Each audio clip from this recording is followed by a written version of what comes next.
On this instalment of Project GSR, we are back on the dyno on E85.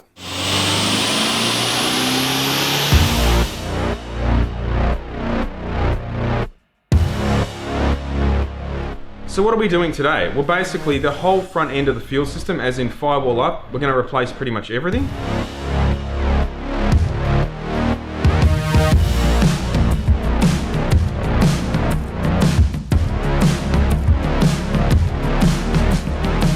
So it's been a little while since we've seen an episode of the old Project GSR here, Jordo. You've finally got it on some E85. Been driving around on E85. It is very different to drive, I must admit.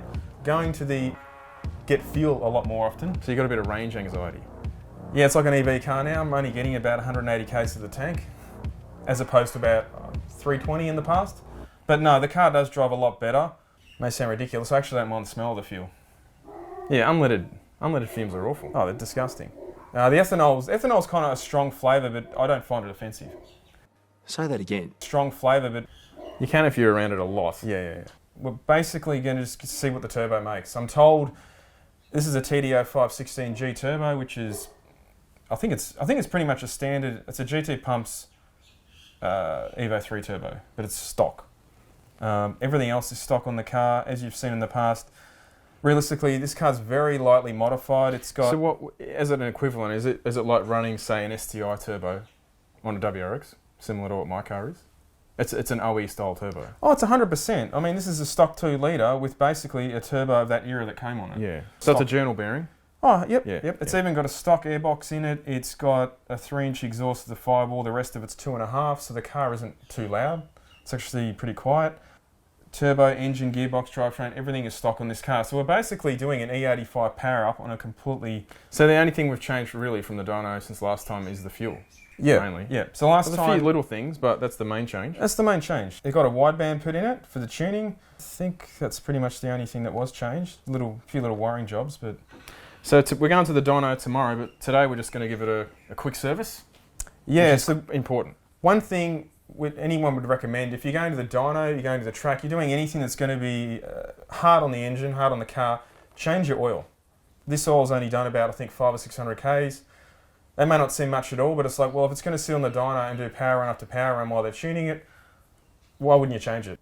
I'm told these turbos should hold 20, 22 PSI. We'll see what happens. I've never had the turbo up that high. This has been street tuned at the moment on wastegate pressure, so it's making, I think, only 10 pounds, 9.6 pounds or something, so it does feel pretty lazy just because there's no boost in it. On the dyno, it's going to basically crank some boost in it and see what happens. All right, enough talking.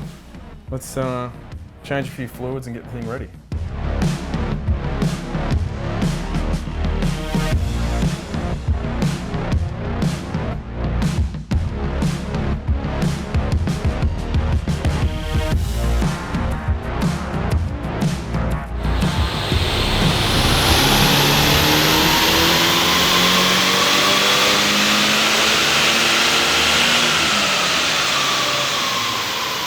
Already we've had issues where the factory wiring into the ECU, this has got a plug-in, but it still obviously runs the factory casing, so it's got the factory loom. It's cutting out the crank angle, so the engine's just turning off and then it won't start. Give the wires a jiggle, it fires up. This is exactly why on a 25-year-old car you replace things. So that's probably, and it answers the question why recently it wouldn't start after being turned off for about 10 minutes. I just couldn't get the car started after a while. So the guys are just sorting out a few things, ready to get some boost in it. Hopefully it holds together.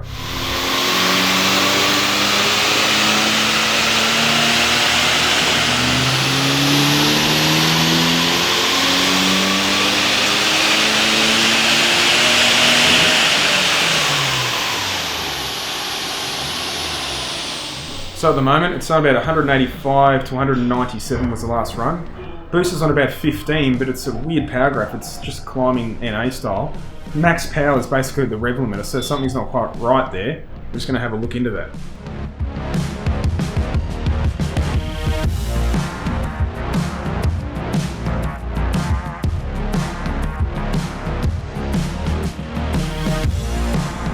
You're not making as much power as what maybe. Tell us what's going on. You still can't beat my Subaru. No, hang on, it made that. His last sponsor pulled out, so now he needs someone else to sponsor him. Hear that? NGK. Sponsors. So one thing about being prepared for a dyno session is to bring things. I've got fuel with me, spare fuel. I've got a bunch of spare plugs, which we've just had to rely on. So they've just gapped a new set of plugs. The car had a bit of a miss, so hopefully that gets rid of it. They've sorted the boost. It's getting, I think, a consistent 15 pounds everywhere now. And then they're just kind of playing with the tune a bit before they put more boost into it. But that issue with the connector on the ECU, it might actually be an issue. So it's losing signal to the crank angle sensor, which isn't great. Hopefully that doesn't cause more problems. But it is something I'll have to look at. So as you can see, dyno tuning never goes 100% straightforward. We know that from filming it.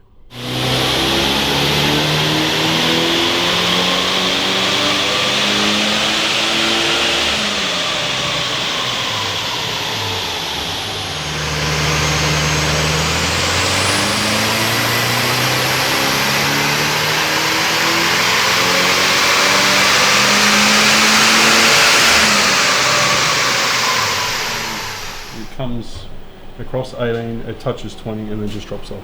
Yeah. You could do an actuator or bigger turbocharger. Oh, mate. Hey, no, who left the strap on?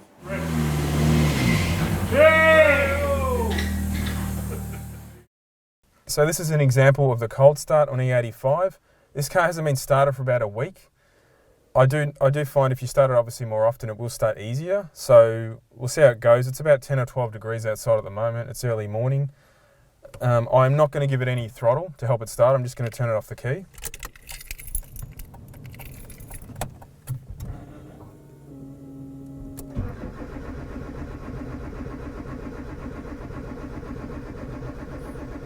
Good old E85 cold start. It's not too bad. That may seem like it took a while to start. It's pretty normal in E85. Some cars start better. But like I said, say if I'd driven it yesterday, even though it's been here overnight and it's obviously cold, it would definitely start easier. That's just, I've noticed that with a lot of cars. In the middle of winter, it's similar. It is probably even a bit harder to get started when it's like 5 degrees. But obviously if it was outside in a warmer day, so it had been left outside overnight, I don't usually do that, but if it was, it would obviously again start easier in warmer periods. You see the temperature gauge is definitely cold. Stone cold. The wideband was installed for E85 purely because the wideband gives you more flexibility with tuning, so it gives you a wider range of air fuel to measure. A narrow band, as in a factory O2 sensor, if it went really rich, like say 10 or 11 to 1, the narrow band may not even read that. That's why you don't use them. I myself prefer to have this in lambda. At the moment, this is just a boost / wideband gauge, so that's the lambda reading. It's sitting on 1010 as it warms up. I like lambda, a lot of people don't. That's equivalent of about 14.7 to 1. I mean, people know that, but you'll see how this changes when we drive it. This is also, it's actually not a bad gauge. This one, it has peak boost on it. It won't show anything yet because we've just started the car, but you can go and check how high the boost went. A lot of gauges do that. But the wideband is something that's critical to tuning the car, basically. So that's talking back to the ECU, and it's in the factory position of the factory O2 sensor. So that's just getting a reading like the factory O2 sensor would. Makes tuning good on the street. You can see straight away, okay, the car's running a bit lean. Is there an issue? Do we have a blocked fuel filter or something? And you can diagnose that stuff pretty quickly.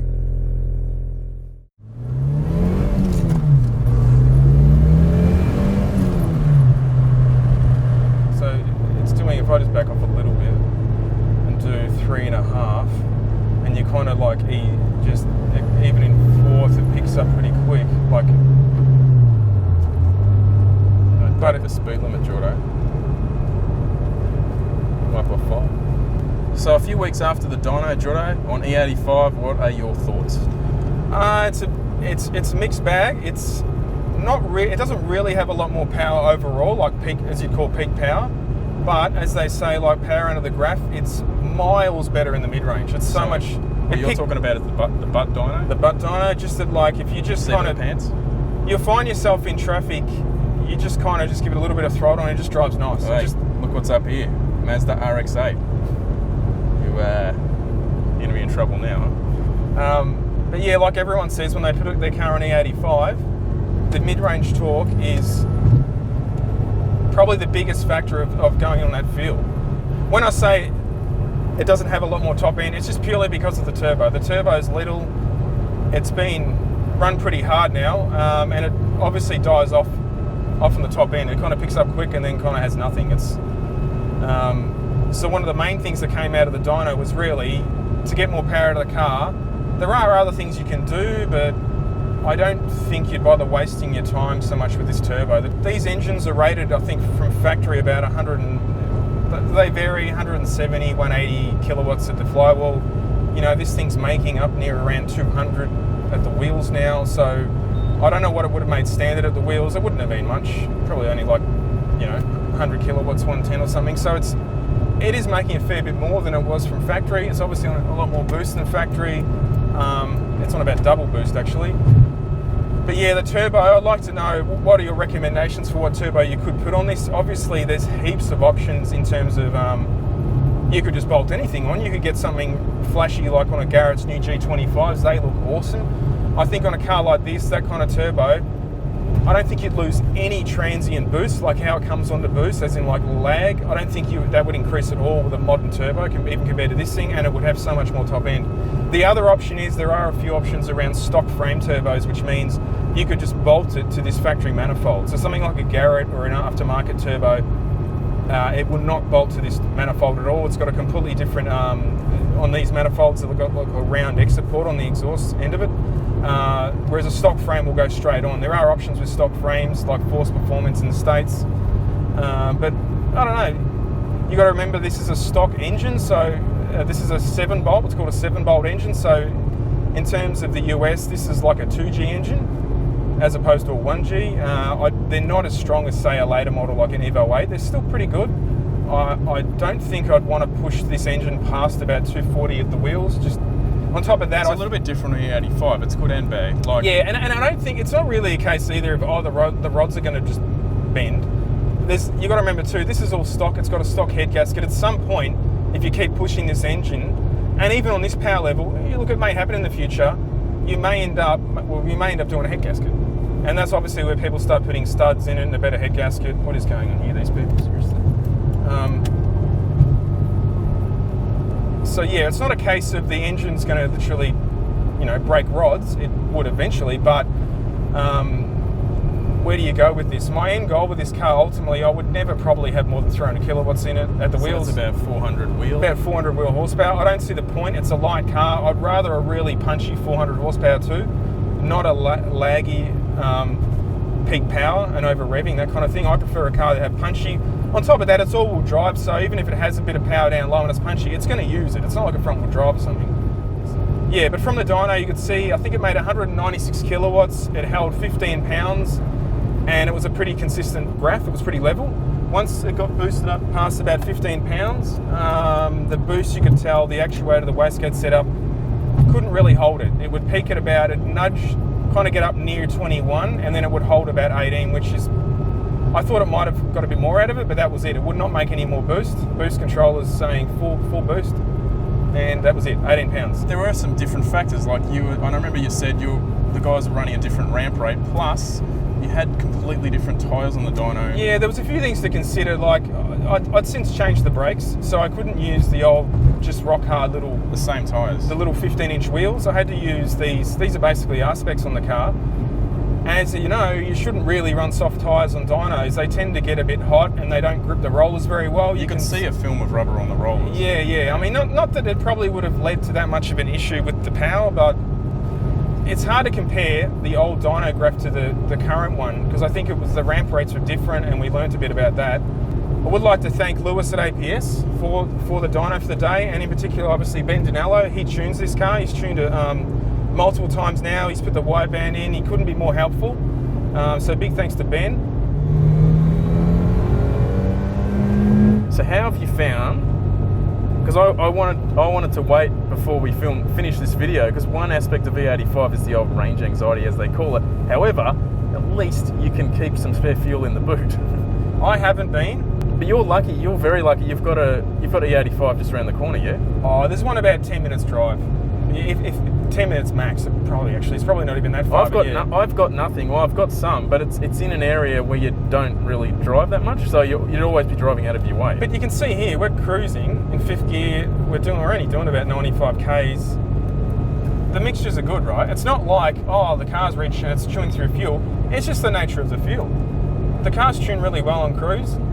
Pretty much sits at 100 everywhere, but it just goes through fuel. That's just E85. I mean, at the end of the day, this is not a daily driven car. It's a weekend car. I'll take it out when I want. I don't understand how anyone would use E85 in a daily. You'd just be refilling the car all the time. And it's not even just having to refill it. You need to know where petrol stations are. There's not many sell them here. There's one, obviously, United sell it here. And it's not like every United. You can't just look up United. You've actually it's not so much that. It's if you have E85 on your daily, you have to have a flex setup. Oh, 100%. This has no flex. That might be something we do down the track. It's not really crucial. It's not really that. It's not a big issue in this car. No. I mean, look, this is a small car with a small petrol tank. That's what doesn't help either. Even though it's only a small engine, it's not like I'm bloody got a barrow on E85. It's only got a little tank. Have you worked out how many litres per 100? Do you know, or you haven't really sorted that out? No, but it's going to be like 16 litres easy. Like, it's not... I just knew by a tank on this how... I just know, even with cruising on the freeway... So and it's probably similar to my Subaru on unleaded. On unleaded, yeah. You've prettied the car up a bit as well, haven't you, recently? I tried to do a bit of a tidy up on it. I replaced the headlights. I bought these probably, 3, 4, 5 months ago. But I didn't bother putting them in until I did other things to the car. That seems to be a common look at the moment. I'm actually still not sold whether I actually like the headlights. I like the indicators. They're orange now, as opposed to clear. The headlights, I'm not 100% certain of those yet, but then I'm not pulling them out anytime soon. I powder coated all the intercooler pipes. Yeah, but there was a reason why. Oh yeah, let's go back a step. After the dyno, I thought Ben, the tuner, said you probably should check the intercooler pipes. There's probably oil in them, because this car also has never even had an aftermarket oil air separator, nothing. I painted the intercooler pipes probably 9, 10 years ago. Never been off the car since. The car's done multiple track days, a bit of dyno work. Pretty silly in retrospect. I should have probably checked them. I pulled all the intercooler piping off, everything. The intercooler came off, and I thought, I'm going to pretty it up a bit. Yeah, this intercooler pipe in the corner, that's the one out of the exit of the intercooler, there was so much oil in that thing, it was terrible. The intercooler itself was pretty caked in oil. There was a lot of oil in the system, which indicates, obviously it's breathing a little bit, as it would, and it's got nowhere to go, as in the oil will come out, end up through the intake and back, basically back into the intake, and that's not helping octane at all. You've got that much oil in the pipes. So I cleaned it all out. Thanks to Barry, he got my pipes powder coated. They came out really nice actually, much better than obviously spray painting, much more durable, even did the blow-off valve. Also, quick thanks to Gerardo from GForce. He helped me out at the last minute and welded up a bung for my air temp sensor. And I don't know if that was the issue or if just the fact that I put everything back together and sealed it up. It's gained about £1.5 pound extra of boost. So it's actually, if you use the peak on the gauge, it's gone from 21.3 to 22.9. So who knows, maybe it's making over 200 kilowatts now, I don't know. But yeah, we found a little bit of a boost leak there. It still obviously doesn't hold 22 pounds. I think it only holds about 18. I tried to give the bit of the firewall a bit of a clean up. It looks a bit better, but what I will be doing, I'll get this powder coated, probably in the factory just a bright red, that is completely the wrong colour. And then 100% we need to put an oil air separator on the car because we have to fix this oil issue. Didn't you say you were going to put a better air? Well, remove some of this airbox system. It takes up so much real estate. Yeah, ideally move the battery. A common mod, you see the battery gets moved to here and then you have a more of a clean air intake because I mean all this isn't really needed. It's factory original. The car sounds very quiet too. It doesn't actually have much of an intake noise at all. So, what, the oil air separator is going to have to go on soon, I'd say? All air separator has to go on ASAP. In fact, the amount of oil that was in there, I don't even like flooring the car at the moment because I just know... That'd be ridiculous. I just know it's filling up with oil again. Do you know how much oil would be in my pipes? But the other thing that's going to get looked at quite closely is the suspension. The steering and everything's all gone loose now. This car used to be pretty tight to drive and it needs a complete bit shagged. It's a bit shagged, I think. I've had cars before where the suspension's been done and it's like driving a different car. It just makes it feel so much It doesn't feel So like when you're a talking 30 about suspension, you're talking more about bushes, aren't you? As opposed bushes to, and maintenance, steering. yeah. 100%. The tie rods are shot, but there's Yeah. other things that need fixing on it. But I think it'll drive a lot nicer once that's done. And even get the alignment rechecked, because I changed a drive shaft here a while ago, which instantly means I would have mucked up the wheel on it. So the wheel alignment needs fixing. But yeah, it'll drive good once that's done. Weren't you after a lip or something? You were saying you wanted a lip. Oh yes, it's very hard to find Evo 2 body kits for these cars. This is an Evo 1 bar, but they're basically the same as an Evo 2. If anyone has got an Evo 2 lip for sale, I've looked at Evo 2 bars. They're pretty pricey though. They're hard to find because they're a lot less made than Evo 3s.